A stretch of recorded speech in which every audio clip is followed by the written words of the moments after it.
जिथे ज्ञान की कदर नहीं ना उसे जान का कोई फायदा नहीं पाता जिदा भी सर्कल के लिखिया जेड़ी मंडी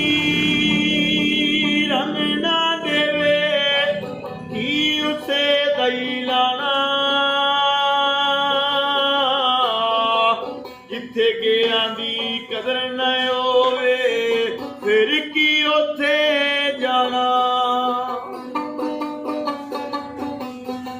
रोगां विचों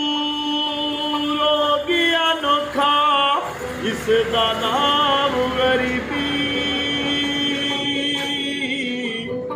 मुश्किल वेले छोड़ वेंदे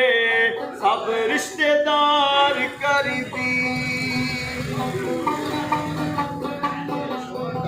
चंगी मंदी सजना कोलो सेवारा हो जाती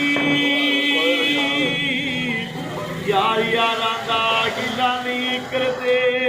असल फरीद जिन्हां दी सरकार फरमाया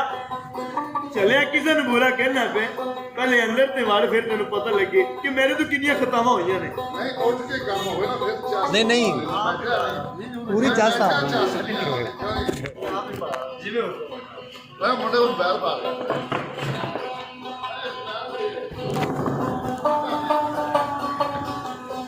साड़ ਦਾ ਕੰਮ ਕਰੀਏ ਸਟਾਰਟ ਤੋਂ ਇਹ ਜਿਹੜਾ ਹਿੱਲ ਕੇ ਕੰਮ ਕਰੇ ਕੰਮ ਤੇ फरमाया किसी ने बुरा कहना चलिया पहले अपने अंदर वाले फिर तेन पता लगे मैं बुरा या कोई और है